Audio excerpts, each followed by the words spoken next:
Hi guys, welcome to this new video tutorial. In this video, I'll show you how you could easily remove viruses from an SSD. To begin, go to the Windows search bar and type MRT. Click on Run command and wait for a few seconds. The next window will pop up where Windows will ask you if you really want to make changes to your app or to your device. You can go ahead and click yes. Again, you will need to wait a bit and then a little window will pop up, which is this one. Click next. Click Customize Scan. Choose Folder.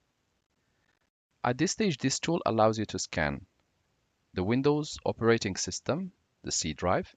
It allows you to scan external USB flash drives, external hard disks, external SSDs, and even SD cards.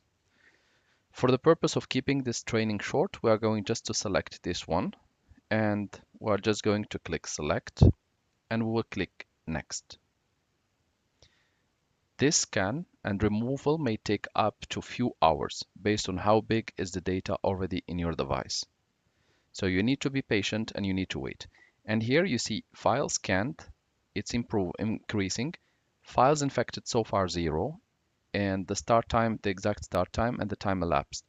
Once done, you should see that the file infected, if there are any, they will be removed or they will be cleaned. I will just pause the video here and I will show you what will happen next once the whole scan is over. Once the process is over, you can click Finish. It should have cleaned everything. You can go ahead and restart your computer, and this should solve the problem. Thank you guys for watching, and talk to you soon in a new video tutorial.